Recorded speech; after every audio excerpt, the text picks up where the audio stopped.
Seigneur Jésus, gloire et louange à toi, Seigneur Jésus. Le Christ est anéanti, prenant la condition de serviteur. Pour nous, le Christ est devenu obéissant jusqu'à la mort et la mort de la croix. C'est pourquoi Dieu l'a exalté, il l'a doté du nom qui est au-dessus de tout nom. Gloire et louange à toi, Seigneur Jésus. Le Seigneur soit avec vous. Et avec votre esprit. La passion de notre Seigneur Jésus-Christ selon saint Jean. Gloire à toi, Seigneur. En ce temps-là, après le repas, Jésus sortit avec ses disciples et traversa le torrent du Cédron. Il y avait là un jardin dans lequel il entra avec ses disciples.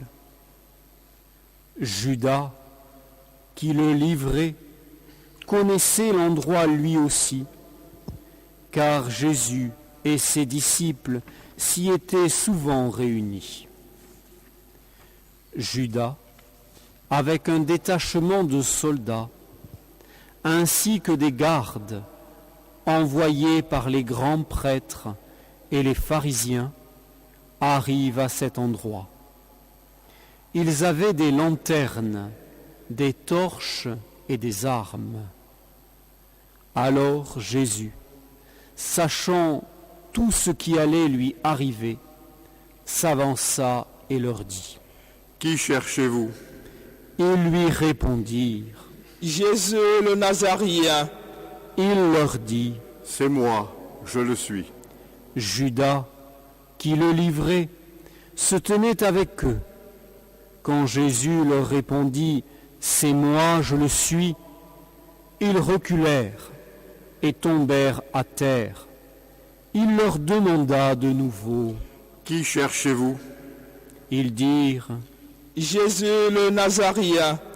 Jésus répondit : Je vous l'ai dit, c'est moi, je le suis. Si c'est bien moi que vous cherchez, cela laissez-les partir. Ainsi s'accomplissait la parole qu'il avait dite : Je n'ai perdu aucun de ceux que tu m'as donnés. Or, Simon-Pierre avait une épée. Il la tira, frappa le serviteur du grand prêtre et lui coupa l'oreille droite. Le nom de ce serviteur était Malchus. Jésus dit à Pierre : Remets ton épée au fourreau. La coupe que m'a donnée le Père, vais-je refuser de la boire ? Alors la troupe, le commandement et les gardes juifs se saisirent de Jésus et le ligotèrent. Ils l'emmenèrent d'abord chez Anne, beau-père de Caïphe, qui était grand prêtre cette année-là. Caïphe était celui qui avait donné aux Juifs ce conseil : il vaut mieux qu'un seul homme meure pour le peuple. Or, Simon-Pierre, ainsi qu'un autre disciple, suivait Jésus. Comme ce disciple était connu du grand prêtre, il entra avec Jésus dans le palais du grand prêtre. Pierre se tenait près de la porte dehors. Alors, l'autre disciple, celui qui était connu du grand prêtre, sortit, dit un mot à la servante qui gardait la porte, et fit entrer Pierre. Cette jeune servante dit alors à Pierre : N'es-tu pas, toi aussi, l'un des disciples de cet homme ? Il répondit : Non, je ne le suis pas. Le serviteur et les gardes se tenaient là, Comme il faisait froid, ils avaient fait un feu de braise pour se réchauffer. Pierre était avec eux, en train de se chauffer. Le grand prêtre interrogea Jésus sur ses disciples et sur son enseignement. Jésus lui répondit : Moi, j'ai parlé au monde ouvertement. J'ai toujours enseigné à la synagogue et dans le temple, là où tous les Juifs se réunissent, et je n'ai jamais parlé en cachette. Pourquoi m'interroges-tu ? Ce que je leur ai dit, demande-le à ceux qui m'ont entendu. Eux savent ce que j'ai dit. À ces mots, un des gardes qui était à côté de Jésus lui donna une gifle en disant : C'est ainsi que tu réponds au grand prêtre ? Jésus lui répliqua : Si j'ai mal parlé, montre ce que j'ai dit de mal. Mais si j'ai bien parlé, pourquoi me frappes-tu ? Anne l'envoya toujours ligoter au grand prêtre Caïphe. Simon-Pierre était donc en train de se chauffer. On lui dit : N'es-tu pas toi aussi l'un de ses disciples ? Pierre le nia et dit : Non, je ne le suis pas.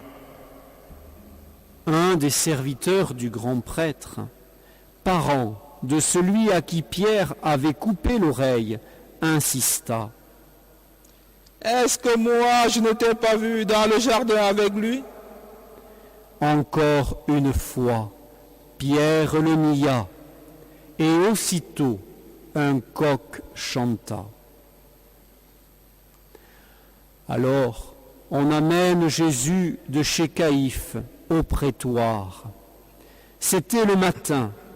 Ceux qui l'avaient amené n'entrèrent pas dans le prétoire pour éviter une souillure et pouvoir manger l'agneau pascal. Pilate sortit donc à leur rencontre et demanda : Quelle accusation portez-vous contre cet homme ? Ils lui répondirent : S'il n'était pas un malfaiteur, nous ne t'aurions pas livré cet homme. Pilate leur dit : Prenez-le vous-même et jugez-le suivant votre loi. Les Juifs lui dirent : Nous n'avons pas le droit de mettre quelqu'un à mort. Ainsi s'accomplissait la parole que Jésus avait dite, pour signifier de quel genre de mort il allait mourir. Alors Pilate rentra dans le prétoire. Il appela Jésus et lui dit : Es-tu le roi des Juifs ? Jésus lui demanda : Dis-tu cela de toi-même, ou bien d'autres te l'ont-ils dit à mon sujet ? Pilate répondit : Est-ce que je suis juif, moi ? Ta nation et les grands prêtres t'ont livré à moi. Qu'as-tu donc fait ? Jésus déclara : Ma royauté n'est pas de ce monde. Si ma royauté était de ce monde, j'aurais des gardes qui se seraient battus pour que je ne sois pas livré aux Juifs. En fait, ma royauté n'est pas d'ici. Pilate lui dit : Alors tu es roi ? Jésus répondit : C'est toi-même qui dis que je suis roi. Moi, je suis né, je suis venu dans le monde pour ceci, rendre témoignage à la vérité. Quiconque appartient à la vérité, écoute ma voix. Pilate lui dit : Qu'est-ce que la vérité ? Ayant dit cela, il sortit de nouveau à la rencontre des Juifs, et il leur déclara : Moi, je ne trouve en lui aucun motif de condamnation. Mais chez vous, c'est la coutume que je vous relâche quelqu'un pour la Pâque. Voulez-vous donc que je vous relâche le roi des Juifs ? Alors ils répliquèrent en criant : Pas lui, mais Barabbas. Or, ce Barabbas était un bandit. Alors Pilate fit saisir Jésus pour qu'il soit flagellé.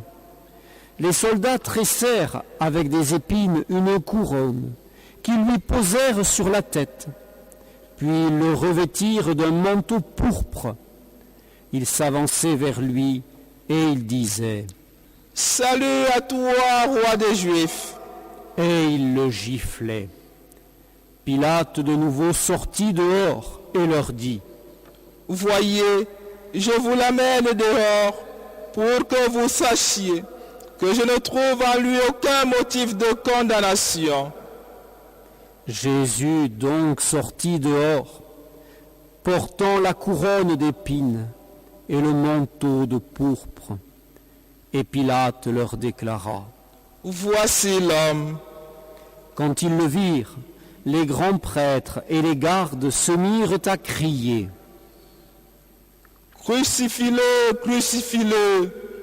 Pilate leur dit « Prenez-le vous-même et crucifiez-le. Moi, je ne trouve en lui aucun motif de condamnation. » Ils lui répondirent « Nous avons une loi, et suivant la loi, il doit mourir parce qu'il s'est fait fils de Dieu. » Quand Pilate entendit ces paroles, il redoubla de crainte. Il rentra dans le prétoire et dit à Jésus « D'où es-tu » Jésus ne fit aucune réponse.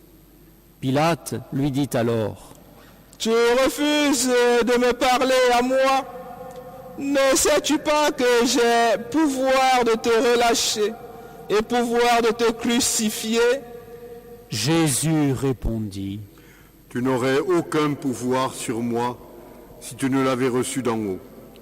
C'est pourquoi celui qui m'a livré à toi porte un péché plus grand. » Dès lors, Pilate cherchait à le relâcher, mais des Juifs se mirent à crier « Si tu le relâches, tu n'es pas un ami de l'empereur. Quiconque se fait roi s'oppose à l'empereur. » Entendant ces paroles, Pilate amena Jésus au dehors. Il le fit asseoir sur une estrade, au lieu dit le dallage, en hébreu Gabata. C'était le jour de la préparation de la Pâque, vers la 6e heure, environ midi. Pilate dit aux Juifs « Voici votre roi. » Alors ils crièrent « À mort, crucifie-le !» Pilate leur dit « Vais-je crucifier votre roi ?» Les grands prêtres répondirent « Nous n'avons pas d'autre roi que l'empereur. » Alors il leur livra Jésus pour qu'il soit crucifié.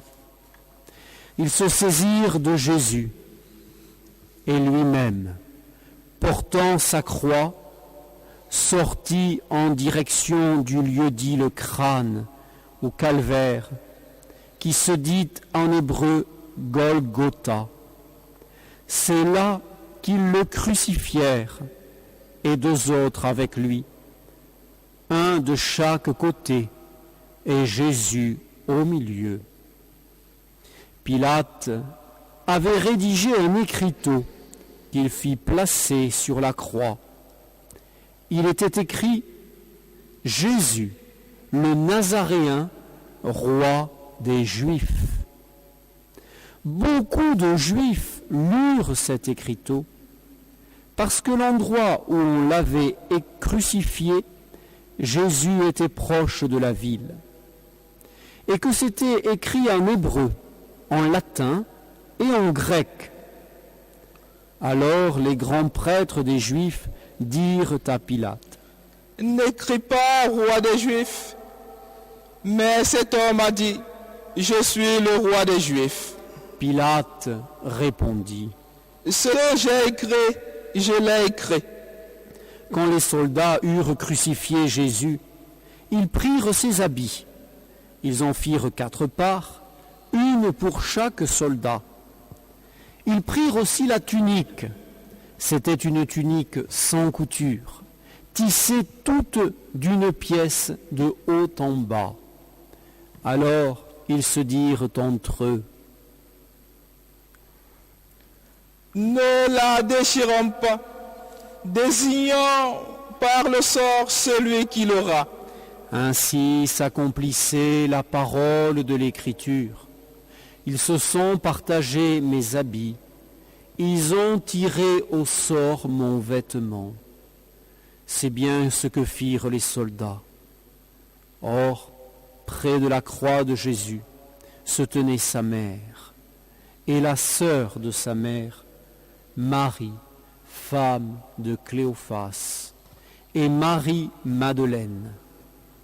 Jésus, voyant sa mère, et près d'elle le disciple qu'il aimait, dit à sa mère, « Femme, voici ton fils. » Puis il dit au disciple, « Voici ta mère. » Et à partir de cette heure-là, le disciple l'a pris chez lui.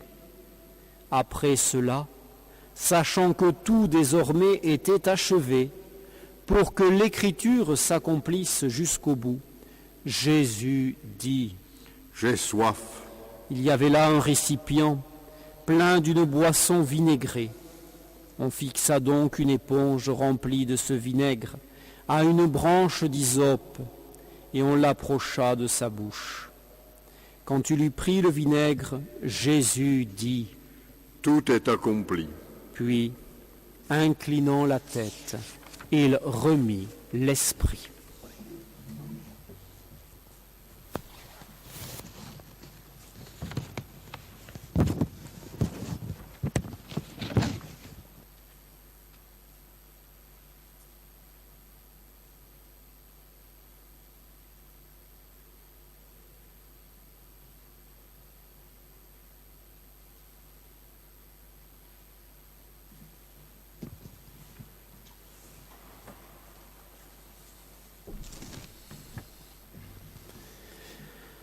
Comme c'était le jour de la préparation, c'est-à-dire le vendredi, il ne fallait pas laisser les corps en croix durant le sabbat, d'autant plus que ce sabbat était le grand jour de la Pâque.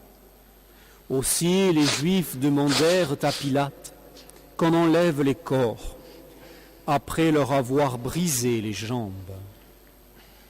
Les soldats allèrent donc briser les jambes du premier, puis de l'autre homme crucifié avec Jésus. Quand ils arrivèrent à Jésus, voyant qu'il était déjà mort, ils ne lui brisèrent pas les jambes, mais un des soldats, avec sa lance, lui perça le côté, et aussitôt il en sortit du sang et de l'eau. Celui qui a vu rend témoignage, et son témoignage est véridique, et celui-là sait qu'il dit vrai, afin que vous aussi vous croyiez. Cela en effet arriva pour que s'accomplisse l'Écriture. Aucun de ces os ne sera brisé.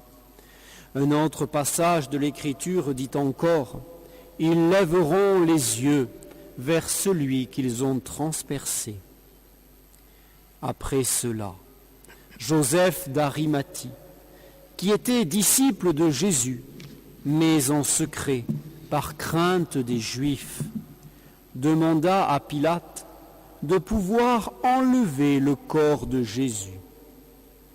Et Pilate le permit. Joseph vint donc enlever le corps de Jésus. Nicodème, celui qui, au début, était venu trouver Jésus pendant la nuit, vint lui aussi. Il apportait un mélange de myrrhe et d'aloès, pesant environ 100 livres. Ils prirent donc le corps de Jésus, qu'ils lièrent de linge, en employant les aromates selon la coutume juive d'ensevelir les morts. À l'endroit où Jésus avait été crucifié, il y avait un jardin, et dans ce jardin, un tombeau neuf, dans lequel on n'avait encore déposé personne. À cause de la préparation de la Pâque juive, et comme ce tombeau était proche, c'est là qu'ils déposèrent Jésus. Acclamons la parole de Dieu. Louange à toi, Seigneur Jésus.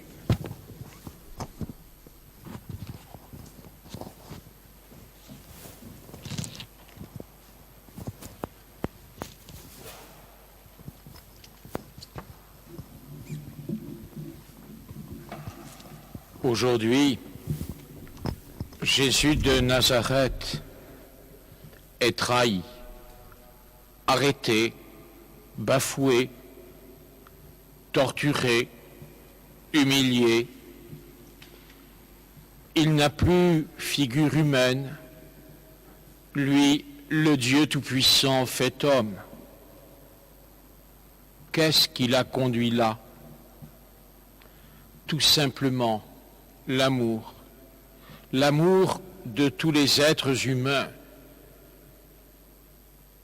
l'amour de tous ceux qui sont venus, qui viendront, pour qu'ils ne disparaissent pas loin de Dieu. Pourquoi meurt-il en effet? Parce qu'il concentre sur lui tout le mal, tous les péchés, toutes les offenses à Dieu. Parce que sa mission, sa présence dans le monde et la révélation de l'amour de Dieu sont rejetées.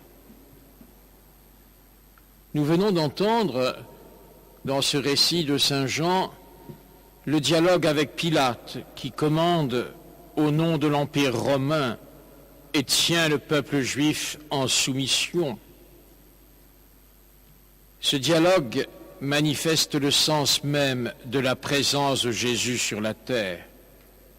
À la question de Pilate, Jésus répond « Je suis venu dans le monde pour rendre témoignage à la vérité. » Pilate, sceptique, demande « Qu'est-ce que la vérité ?» Jésus meurt victime du refus de la vérité. Il est crucifié par le mensonge. Pilate répond d'une manière terriblement moderne, qu'est-ce que la vérité? Dans un monde où le relativisme règne, ce serait aujourd'hui la même réponse de tous les sceptiques, de ceux qui ne peuvent penser que cette vérité existe. Et il n'est pas difficile de voir comment les accusateurs de Jésus sont des manipulateurs de l'opinion et des pouvoirs en place. Aujourd'hui encore, les mêmes tactiques sont employées, aggravées par des techniques nouvelles, qui continuent d'une manière ou d'une autre de mettre à mort le Sauveur, de le rejeter, voire de l'accuser de nos maux. Quant à Pilate, il ne sait pas. Son bon sens lui dit que Jésus est innocent. Sa raison le lui dit. Mais il ne peut pas le sauver. Parce qu'il a peur. Il a peur que les Juifs se vengent en le dénonçant à l'empereur et en lui faisant perdre peut-être sa vie. D'ailleurs, pour lui, la vérité est un concept philosophique et il ne comprend pas les paroles de Jésus. En clair, il fait partie de ceux qui ne veulent pas d'histoire, des lâches, de ceux qui ont peur et qui se lavent les mains de ce qui peut arriver. Jésus pourtant est très clair. Je suis venu dans ce monde pour rendre témoignage à la vérité. La vérité, c'est lui. C'est le même évangéliste, le même disciple, Saint Jean, qui nous le rappelle. Je suis le chemin, la vérité et la vie. Et en lui, en Jésus, L'homme est éclairé sur le chemin à suivre. L'homme peut comprendre et vivre sa vocation propre dans l'obéissance à la vérité qui est simplement d'accomplir la volonté de Dieu. Ce n'est que dans cette vérité que l'amour resplendit et qu'il peut être vraiment vécu, débarrassé de l'égoïsme. Cette vérité, le Christ, est ce qui donne sens et valeur à notre amour. Ainsi donc, amour et vérité se rencontrent dans l'offrande que Jésus fait de sa vie. Mais qui ne le supporte pas? Celui qui est le menteur par excellence, l'homicide dès le commencement, le Satan, le diabolos, le diviseur. Judas livre Jésus. Et l'Évangile dit, au moment où il prit la bouchée, Satan entra en lui.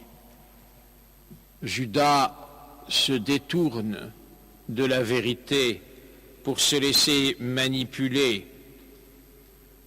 N'oublions pas qu'à la fin des tentations au désert, le démon quitte Jésus jusqu'à son heure. L'heure de Jésus est là, maintenant. Cet affrontement entre le mensonge et la vérité, ce combat entre la mort et la vie, entre la haine totale et destructrice et la mort absolue. Il en meurt. Mais la vie triomphe. 3 jours après, il sort vivant du tombeau. Et nous sommes les participants de ce drame. Chaque mensonge, chaque acte mauvais, chaque péché, chaque trahison participe à la crucifixion de Jésus. Nous sommes coupables de cette mort. Mais sa miséricorde est toujours plus grande, dépasse toujours infiniment notre péché. C'est là notre espérance. C'est là que le chrétien ne tombe pas dans la désespérance, dans la peur. En mourant, Jésus a enveloppé dans sa miséricorde tous les hommes. Aussi, cette miséricorde est-elle notre planche de salut. Même quand nous considérons le mal que nous faisons, notre faiblesse, notre lâcheté, que comme Pierre, nous disons « je ne connais pas cet homme », alors même à ce moment-là, le regard miséricordieux du Christ vient sur nous et nous pouvons reconnaître son pardon et sa miséricorde. À cette heure, aujourd'hui, où nous nous rappelons la mort de Jésus en croix, nous rappelons en même temps notre salut. Il meurt et il nous donne la vie. Nous sommes à la fois tristes parce que l'innocent est rejeté et condamné, et en même temps heureux parce que cette mort nous ouvre les portes de la vie.